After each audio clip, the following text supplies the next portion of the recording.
we talked a little bit about this, but in the spirit of personal and professional growth, what strategies would you like to share with others to ignite inspiration? To ignite inspiration. One book that maybe comes to mind, or a movie, or It's the only book the book that is my inspiration for everything is The Lord of the Rings. And people think that I'm kidding. I am not kidding. I read this book at least twice a year, every year. Precious. Yeah, precious. It is precious. No, but in a broader sense, find a book. Find a book that you connect to and carry it around with you. Randomly open it and read bits and pieces from it. Find your own Bible, your own version of the Bible, and make that something that you carry around, and the more tangible, the better, right? Like there's something about tangibly having this object that you have imbued with your energy and your focus and your love and sometimes your confusion. And, that to me is my inspiration. People think it's like a joke or whatever that I talk about Lord of the Rings all the time. It's true. Like truly, I find inspiration from this book every single day of my life. Tolkien is one of the people that I work with in meditation. And this is literally my inspiration. When I paint, I'm seeing visions of his world. So yeah, I think that would be kind of my quirky answer is find your own Bible. I love that. Yeah. That's great. You mentioned that you were a studied yogi, and do you still practice yoga? Like, do you have any, health and wellness routines that you do that are a part of your daily? I do. Yeah.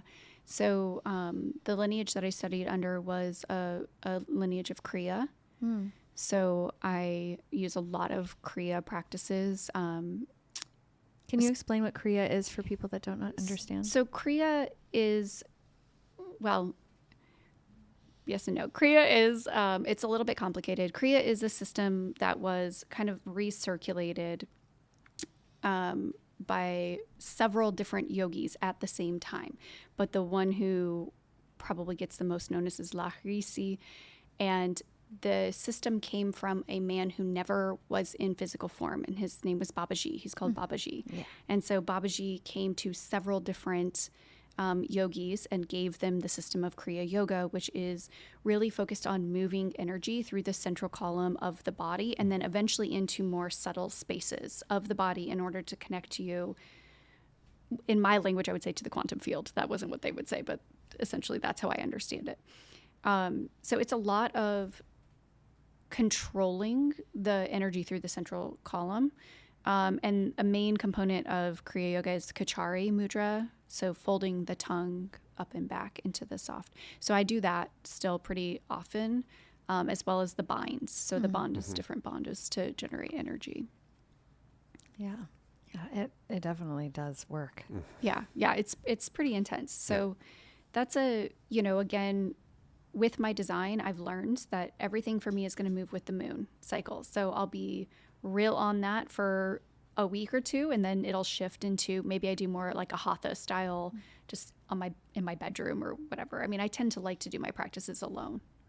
In a cave. In a cave, yeah. So, but yeah, so that definitely that, and then sunrise. I'll say it again. That's like my biggest health and wellness practice. So sunrise and daily sunshine every day. And then a meditation practice. And a meditation practice, yeah. Which I would honestly tell you that I feel like I meditate more of the day than I'm not meditating.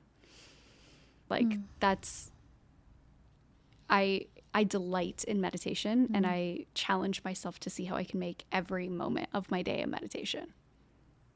That's a beautiful way to be present, moment to moment to moment. Yeah, I mean, yeah. When you're watching as many energy fields and getting downloads and doing all that, it's like you have to, I learned very early on that I had to have a practice, a way of keeping myself sane, keeping myself functioning in this world. So yeah, meditation is huge. And just to also add, you are not only human design expert, but there's also other aspects to you that are unique. that you've mentioned, and you're alluding to them, but I don't think we ever actually touched on that in terms of, from a young age, you realized that you had this gift. Mm-hmm. Can you speak to that for just a moment? Yeah. So, because you're talking about these energy and such. Okay. For our listeners, I guess Right. I want to bring it together. I want to bring Yeah, it together that makes because sense. that's not necessarily human design. So we're not just talking about human design. You're talking about a skill set that you have Mm-hmm. that you realize that you had early on. So can you speak to that? Yes. I don't, it feels weird to call it a skill set. I guess it is, but yeah, I'm like, Yeah, it's just talent. And we're not even talent. it's a way of being, I guess. Yeah, sure. Yeah. So at a very, very young age, I honest to God didn't understand that everybody wasn't seeing people's energy bodies and seeing non-corporal beings. So that was very confusing for me as a child. I actually thought adults were playing a game that you didn't get to learn until you were an adult. And like part of the game was that you didn't mention certain like types of energy or certain things that were happening. And it was like this weird make-believe game. And like I said, the way that people's energies behave, I started noticing trends. Like, oh, that person's a hugger, or oh, that person's, I called them a stormer, which are manifestors because they tend to like kind of bulldoze. You know, my dad is one. And so I had these names for them in my head, and that was just the world that I lived in. But I understood it wasn't everybody's world, but I didn't understand like quite to the extent, right? And so then I started, as I got older, I started noticing more subtle energy bodies and kind of what those were doing. So my experience of the world is very quantum. And remembering, I mean, I've remembered other lives my whole life. Like I remember learning about heaven as a young child and literally looking my mother straight in the eyes and being like, that's not what happens. Wow. And she was like, what do you mean? And I was like, no, that's not what happens. Like I was just this other person. And I, knew everything about that person to the point that I told my mother when I was 4 years old what herbs to use during labor. Because But she was that's blown what I out of did the in water. another life. Yeah.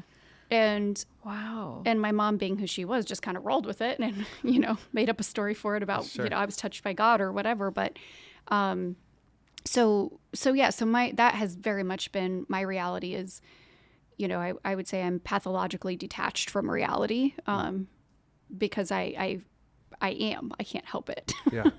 So, It's amazing. well, it's... So just for, I guess, information, would that be a medium? Would you consider yourself a medium?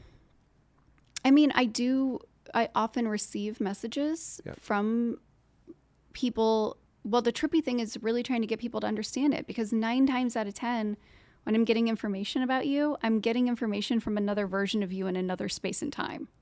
Wow. But that's like, most people can't grasp that, right? So we have these stories about ancestors, or we have these stories about guides, and we have all of these ways of categorizing, and it's fine. All of those stories are great, But for me, if you were like, what are you really doing? Well, really what I'm doing is I'm just looking at information that you already have at a different point of space-time, and I'm bringing it back to you. Interesting. Right. That's amazing. Okay. I think I want to book another session. I'm a time bender. I have questions. Yeah. Lots of them. Yeah. So Okay, human cool. design just was a great tool for me Yeah. to be able to share my gifts. Gotcha. Yeah. So to your point, that was actually a great clarification. Thank you. Yeah. For sure. So how would you, in your understanding of people's energy and space and time and getting all of this information, how would you define the connection between mind, body, and soul? So soul to me, I guess I rarely use that word. Soul to me is if we're all just beams of light shining through a giant diamond, right? So the creative force is a beam of light, and it decided that it wanted to experience other facets of itself. And so it created a diamond, and it shone through that diamond, and it created an infinite amount of rays of light coming through that diamond, and all of those different beams of light are slightly different. And within those beams of light, there are even smaller pieces that make up that light. There are atoms that make up that light. And so the soul to me is the beam of light that leads back to the diamond, to the ultimate light of the creator. The mind to me is the tool that our consciousness uses to be able to understand where we are in space-time. And then the body is the actual vehicle that we get to drive in each one of these iterations of space-time. So I think that would be my answer. It's a great answer. Good answer. I went to that diamond with you. I know you and did. then I drove back. And yeah, makes a lot of sense. Yeah, I'm just blown away by all of it. All of it. Yeah. Being a man, Jen, over here. And also just, I know I'll speak on behalf of Gordon and myself.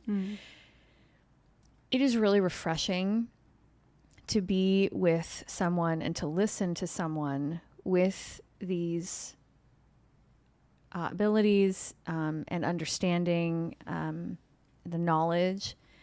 And there is no presence of spiritual ego. It's so incredibly refreshing. Agreed. And the humility and the recognition of the people that came before you and teachers. And yes, you are quite something special, Yve. Oh, and we appreciate that in you. And I'm really happy that we got to share your specialness with everybody that's listening. So Thank you so much. thank you. Thank Yeah, you. really grateful for you. both. Yeah, I mean, we are all reflections of each other, right? Yep. So we're vibrating in this space together, creating this reality. So Do you feel hugged yet? I do. I do. I feel very hugged Good. in like the best way possible. Great.